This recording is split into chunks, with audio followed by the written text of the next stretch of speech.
Right, we're going to talk about vigilantes now. So a lot of people protesting about the anti-low emission zone. They're called blade runners, these people. And basically they just vandalise and crack up the cameras and the technology available. Yes, so a crowdsourced map of cameras online suggests that hundreds of devices have already been vandalised since the ultra-low emission zone was introduced a week ago. So we're asking this morning, is it time for the police to crack down on these blade runners? Or is this a sign that the public are not on board with this ULEZ expansion scheme? Joining us to debate this, anti-ULEZ campaigner, we say good morning to Michelle Chisholm, who says that the police shouldn't get tough on the blade runners. And there's the climate columnist at The Independent, Donnacha McCarthy, who says it's high time that the police do get tougher on all of this. Very good to see you both. Michelle, why would you be in favour of people smashing up this technology?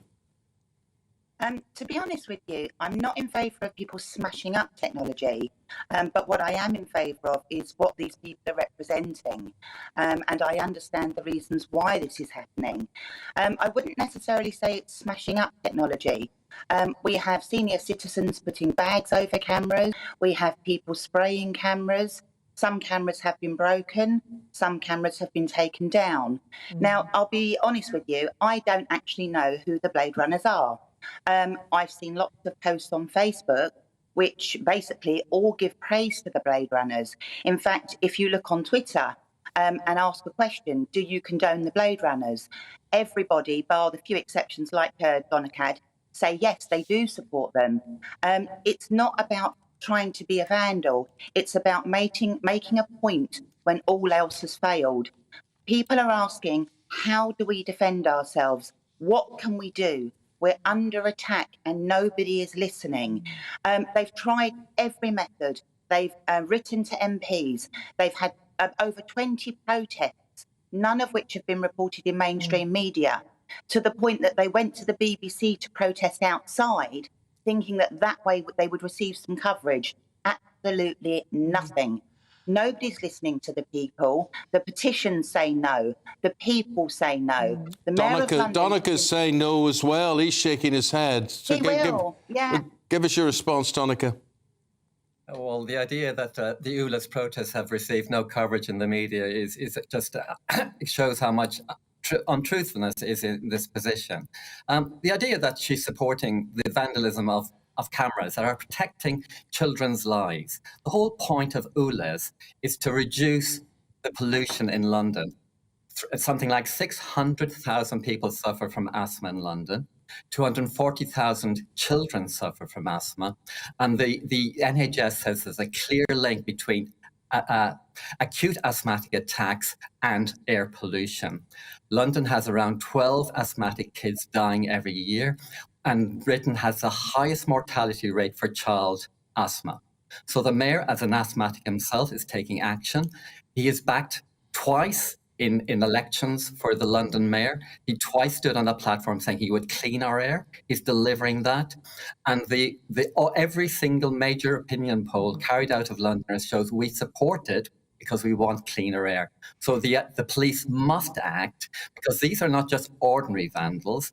These are vandals that are attacking equipment that is seeking to clean London's air so our children can be safe walking to school with cleaner air, which I think is a human right for London's kids. Well, Michelle, I mean, he has a point there, Donnacha, doesn't he? Because, you know, ultimately, if people don't like ULEZ, they can vote Sadiq Khan out at the Labour mayoral election next year. They can even vote for Labour, for the Conservatives when it comes to the general election on this. You've said they're opposed to the expansion of the ultra-low emission zone. Vandalism can't be the answer. OK, so in regards to Donnacha's questions, Donnacha has gone off topic, and it's now become about children and asthma.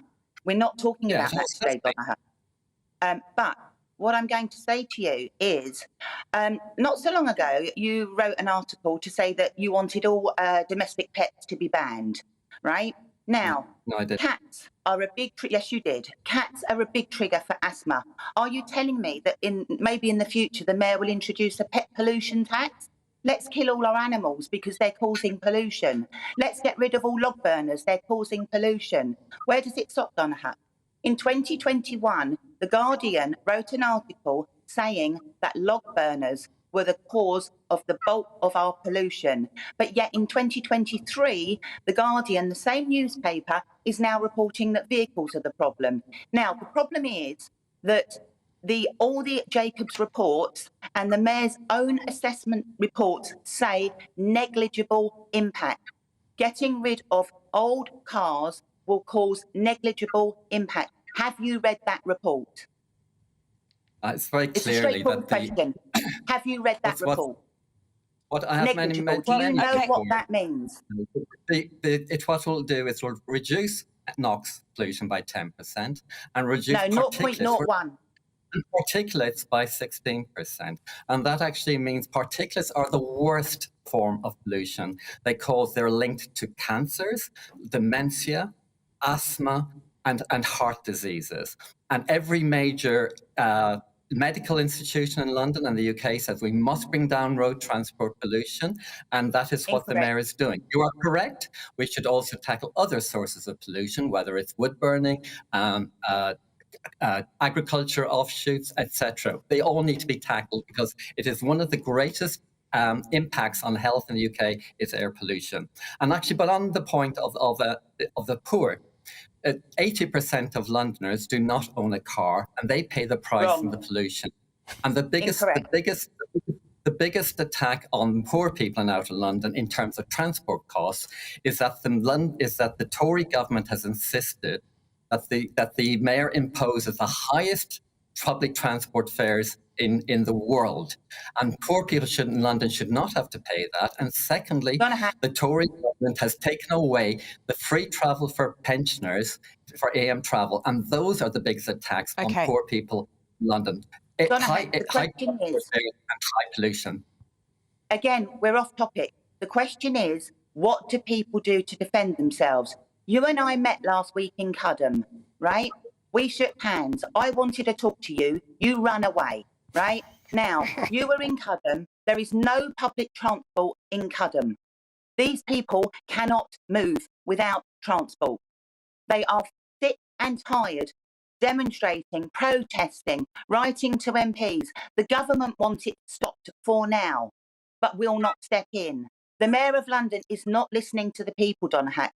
66% of people said no. But Michelle, Mayor himself in 2021 said no. But Michelle, you complain about going off topic. I mean, the question is about vandalism, and you're saying this is the only way to have your voice heard. Are you therefore in favour of things like the toppling of the Edward Colston statue in Bristol and having it thrown into the sea? If people oppose certain views, vandalism's OK? No. I don't agree with that. It's not that I agree with the vandalism. I don't condone vandalism. But what I'm saying is that people are desperate. They're frightened. They're afraid. They're at the end of their tether. All the peaceful protests, they had cakes and coffee, you know. But what's becoming now, people are getting more and more and more angry because nobody is listening to them. A final thought from Donica. They didn't want to go down the stop oil. I think it's very important to point out that there is up to £5,000 available for any person in London to switch their car to a cleaner vehicle. There's up to 11,000 for small businesses. Can I just stop you there, Donna Hack? Have you tried? Really good news it's not 5,000, it's 2,000. Donna Hack. Sorry, can I finish? It's not 5,000, it's 2,000. It's up to 2,000, and it's actually not readily available. There's up to £5,000 available for people who have disabilities to reach the car. And the really good news, I want to end on a positive, is 15,000 dirty car owners applied for the grant in the week before ULEZ came up. So it's launched. And you want the negative? And the cars no, guys, we've got to leave it there. 15,000 vehicles have been sent to the country. People are selling their cars and sending them to the country. OK, folks, got to leave it there. Michelle, Donica, thank you both very much indeed. Thank you. We'll leave it there. I suppose the question is if you agree with the vandalisation of the ULEZ cameras and monitors, where does it stop? Well, I mean, this is what I was trying to say. I have a very good friend who basically was driving through a 20-mile-an-hour zone at 22 miles an hour and was flashed by that. And almost her anger at this I think if she had a hammer or a hacksaw She should have. or a machine gun in her hand, I think she would have taken that camera out. So where does it stop, Isabel? Where does it stop? I would never vandalise anything. And I didn't think that's say it was the you. start. Oh, sorry, whoops.